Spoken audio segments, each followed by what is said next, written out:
साथ राजधानी जयपुर से बड़ी खबर मिल रही है, जहां पर मंत्री जोगाराम पटेल ने पूर्व मुख्यमंत्री अशोक गहलोत पर हमला बोला है। कहा, गहलोत सरकार में राजस्थान का बेड़ा गर्क हो गया। जेजेएम घोटाले में मंत्री और अधिकारी सलाखों के पीछे हैं। बीजेपी सरकार जल संरक्षण और जल स्रोतों के जीर्णोद्धार में जुटी हुई है। वंदे गंगा जल संरक्षण अभियान को जन आंदोलन जोगाराम पटेल ने बताया। कहा, कांग्रेस पेपर लीक और भ्रष्टाचार को बढ़ावा देने वाली पार्टी। मुख्यमंत्री भजनलाल शर्मा के सुशासन मॉडल की जमकर सराहना की। जोगाराम पटेल बोले, बीजेपी सरकार विकसित राजस्थान के संकल्प को साकार कर रही है। राजधानी जयपुर से बड़ी खबर, मंत्री जोगाराम पटेल ने क्या कुछ कहा, जरा सुनिए। कांग्रेस सरकार ने अपनों का और सिर्फ अपनों का उद्धार किया। भाजपा की डबल इंजन की सरकार जल स्रोतों का और जनता का उद्धार कर रही है। हमारी सरकार किसी धर्म या जाति के आधार पर विकास के कार्य नहीं करती है, जबकि पूर्ववर्ती कांग्रेस सरकार अपनों, परायों, जाति और धर्म को आधार बनाकर राजनीति कर रही थी। पूर्ववर्ती कांग्रेस सरकार ने जल जीवन मिशन में जो घोटाला किया, जो पाप किया, उससे राजस्थान की जनता भोग रही है और वो राजस्थान की जनता कभी भी उनको माफ नहीं करेगी।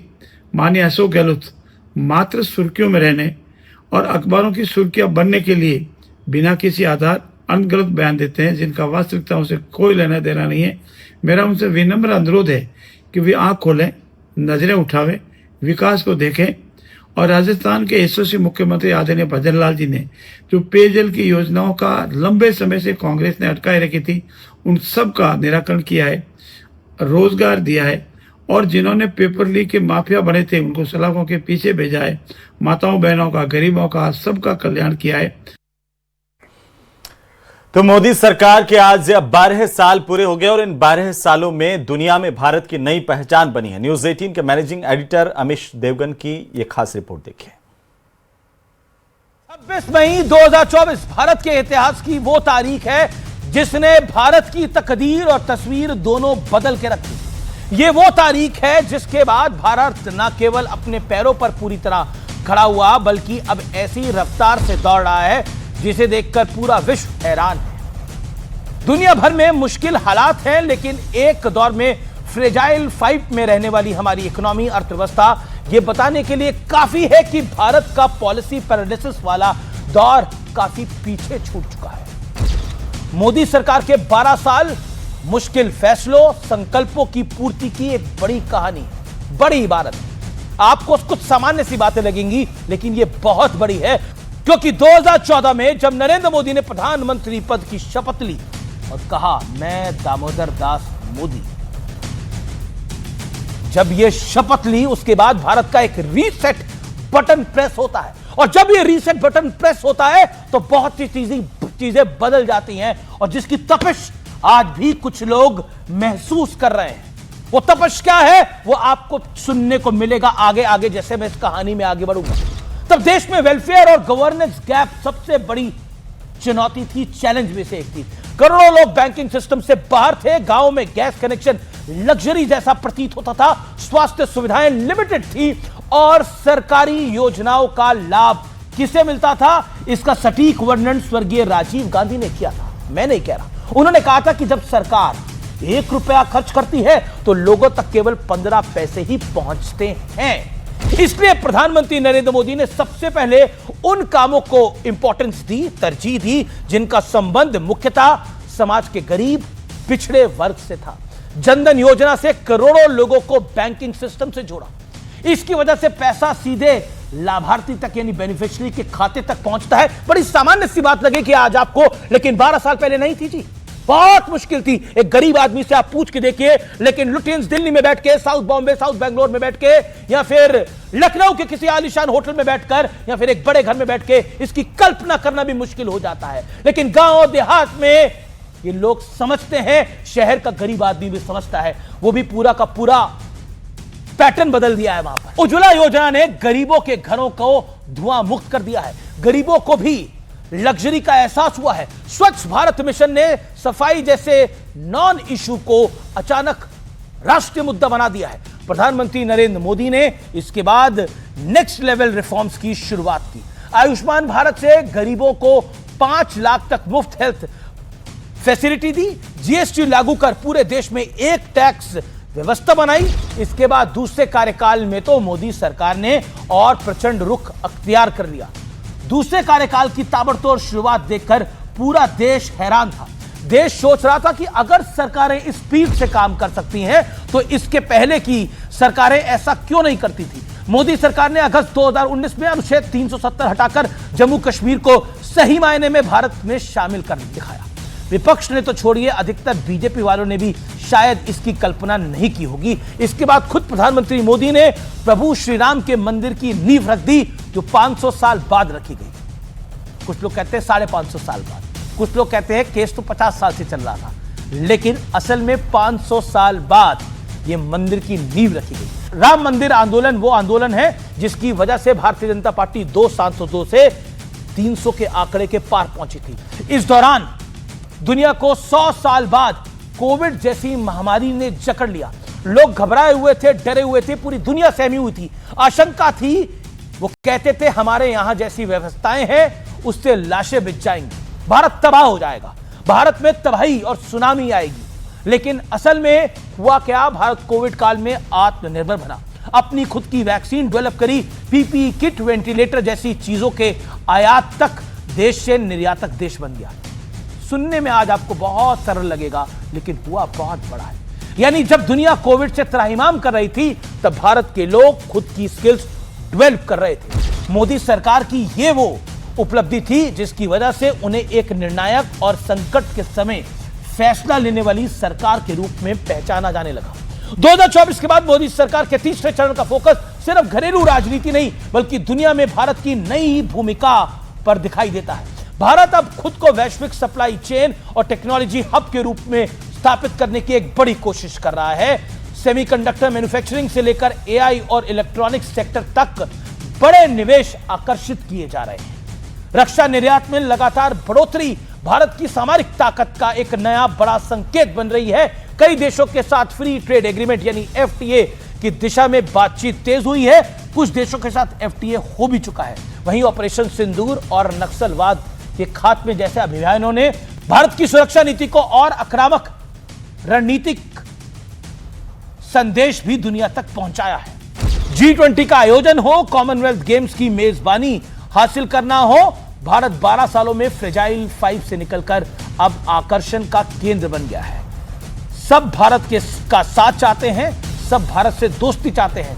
सबको पता है भारत कंज्यूमर मार्केट तो है ही, अब मैन्युफैक्चरिंग हब भी तेजी से बन रहा है। यही कारण है 12 सालों की इस यात्रा को मोदी सरकार विकास, निर्णायक नेतृत्व और वैश्विक पहचान के दौर के रूप में पेश करती है। लेकिन कुछ चीजें आपको बड़ी सामान्य लगेगी। सोचिए, राम मंदिर का बनना, 370 का हटना, नक्सलवाद का समाप्त होना और घुसपैठियों पे अब वार, और फ्रेजाइल 5 से मैन्युफैक्चरिंग हब तक, ये चीजें आपको सुनने में बड़ी सामान्य लगेंगी, लेकिन ये हुई बहुत बड़ी चीजें हैं। और यही है नरेंद्र मोदी की सरकार के 12 साल का सार। और इसी बीच खैरथल तिजारा के इलाके से इस वक्त की सबसे बड़ी खबर मिल रही है, जहां पर एक युवक की मौत का मामला सामने आया और मौत के बाद गांव में अब तनाव का माहौल है। गांव में पुलिस बल की तैनाती की गई है। युवक को मैच दिखाने के बहाने बताया जा रहा है कि घर से ये आरोपी लेकर के गए थे। नदी के किनारे गंभीर हालत में युवक मिला। पुरानी रंजिश में बेरहमी से युवक के साथ मारपीट करने के आरोप लग रहे हैं। नदी के किनारे गंभीर हालत में आसिफ नाम का युवक मिला था। इसके शरीर पर लाठियों, डंडों और हॉकी से मारपीट के निशान भी मिले हैं। इलाज के दौरान युवक ने आरोपियों के नामों का भी खुलासा कर दिया। मां बोली भरोसे का फायदा उठाकर के बेटे को लेकर के गए थे। कई दिनों तक अलवर, जयपुर में इलाज चला है। गंभीर हालत में आखिरकार इस युवक ने दम तोड़ दिया। ये तस्वीर जिस युवक की, आसिफ की, आप अपनी टीवी स्क्रीन पर देख रहे हैं, वो अब इस दुनिया में नहीं रहा। खैरथल तिजारा से इस वक्त की ये बड़ी खबर है।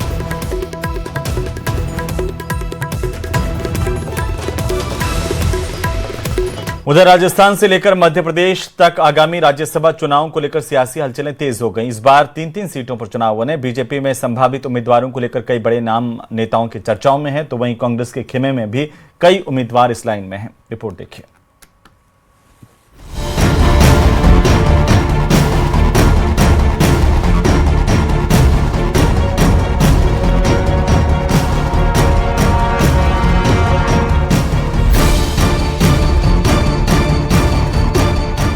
अगले महीने होने वाले राज्यसभा चुनाव में 12 राज्यों की 26 सीटों पर सियासी जंग तय हो गई है। इसके लिए 18 जून को वोटिंग होगी, लेकिन इस महामुकाबले में सबसे ज्यादा नजरें हिंदी बेल्ट के 2 राज्यों यानी मध्य प्रदेश और राजस्थान पर टिकी हैं। दोनों ही राज्यों में 3-3 सीटों पर चुनाव होने हैं, जहां उम्मीदवारों के नामों को लेकर क्रॉस वोटिंग के डर तक सियासी पारा हाई है। बात राजस्थान की करें तो यहां 3 सीटों का समीकरण काफी अलग है। संख्या बल के लिहाज से यहां बीजेपी के खाते में 2 और कांग्रेस के खाते में 1 सीट का जाना लगभग तय माना जा रहा है। हालांकि कांग्रेस की इस इकलौती सीट के लिए पार्टी के भीतर कई बड़े चेहरों की दावेदारी ने हाईकमान की टेंशन बढ़ा दी है। सबसे पहला नाम आता है पवन खेड़ा का। कांग्रेस कम्युनिकेशन विभाग के प्रमुख पवन खेड़ा लंबे समय से राज्यसभा में जाने की कोशिश में है। दूसरे दावेदार के तौर पर नीरज डांगी का नाम चर्चा में है। हालांकि अंतिम फैसला कांग्रेस नेतृत्व और खास तौर पर राहुल गांधी को लेना है। दूसरी तरफ बीजेपी अपने उम्मीदवारों के चयन में कोई रिस्क लेने के मूड में नहीं है।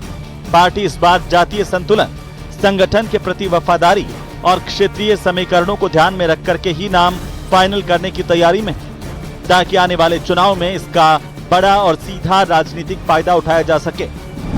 बीजेपी की तरफ से केंद्रीय मंत्री रवनीत सिंह बिट्टू को फिर से उम्मीदवार बनाए जाने की संभावनाएं जताई जा रही है। पंजाब चुनाव को देखते हुए पार्टी उनके राजनीतिक महत्व को बनाए रखना चाहती है। यही नहीं, दूसरी सीट के लिए भाजपा में कई बड़े नेताओं के नाम चर्चा में हैं, जिनमें राजेंद्र राठौड़, सतीश पूनिया, ज्योति मिर्धा, कैलाश चौधरी, अलका सिंह गुर्जर और प्रभुलाल सैनी जैसे नाम शामिल हैं। इधर मध्य प्रदेश विधानसभा के संख्या बल को देखें तो यहां भी बीजेपी आसानी से 2 सीटें जीतती दिख रही हैं, जबकि 1 सीट कांग्रेस के खाते में जा सकती है। लेकिन कांग्रेस के लिए सबसे बड़ा सिरदर्द क्रॉस वोटिंग का डर है। अगर यहां जरा सी भी चूक हुई तो कांग्रेस के हाथ से ये एकमात्र सीट भी फिसल सकती है। संख्या बल के मुताबिक अगर साधारण तरीके से अगर चुनाव होता है, यानी कि क्रॉस वोटिंग नहीं होती है, तो फिर मध्य प्रदेश में 2 सीटें बीजेपी के खाते में जाएगी, जबकि कांग्रेस 1 सीटों पर चुनाव जीत सकती है। हालांकि जो 1 सीट है उसमें बहुत पेच है और कहीं ना कहीं अगर उम्मीदवार के नाम पर अगर कांग्रेस सही फैसला नहीं लेती है तो शायद क्रॉस वोटिंग की समस्या आ सकती है और ऐसे में बीजेपी को मध्य प्रदेश में 3 में से 3 सीटों पर जीत मिल सकती है। यहां कांग्रेस के वरिष्ठ नेता दिग्विजय सिंह, बीजेपी के समर सिंह सोलंकी और केंद्र सरकार में मंत्री जॉर्ज कुरियन का कार्यकाल समाप्त हो रहा है। मध्य प्रदेश कांग्रेस के सामने इस वक्त सबसे बड़ी चुनौती ऐसा उम्मीदवार उतारने की है जो गुटबाजी से परे हो। पार्टी के अंदरूनी सूत्रों की माने तो अगर कैंडिडेट सिलेक्शन में थोड़ी भी गलती हुई तो बीजेपी अपनी रणनीति के दम पर तीसरी सीट पर भी दांव खेल सकती है और कांग्रेस का खेल बिगड़ सकता है। कांग्रेस में इस सीट के लिए कई दावेदार माने जा रहे हैं, जिनमें पूर्व मुख्यमंत्री कमलनाथ का नाम सबसे प्रमुख माना जा रहा है। इसके अलावा शोभा ओझा, जीतू पटवारी और मीनाक्षी नटराजन भी दावेदारी में बताए जा रहे हैं।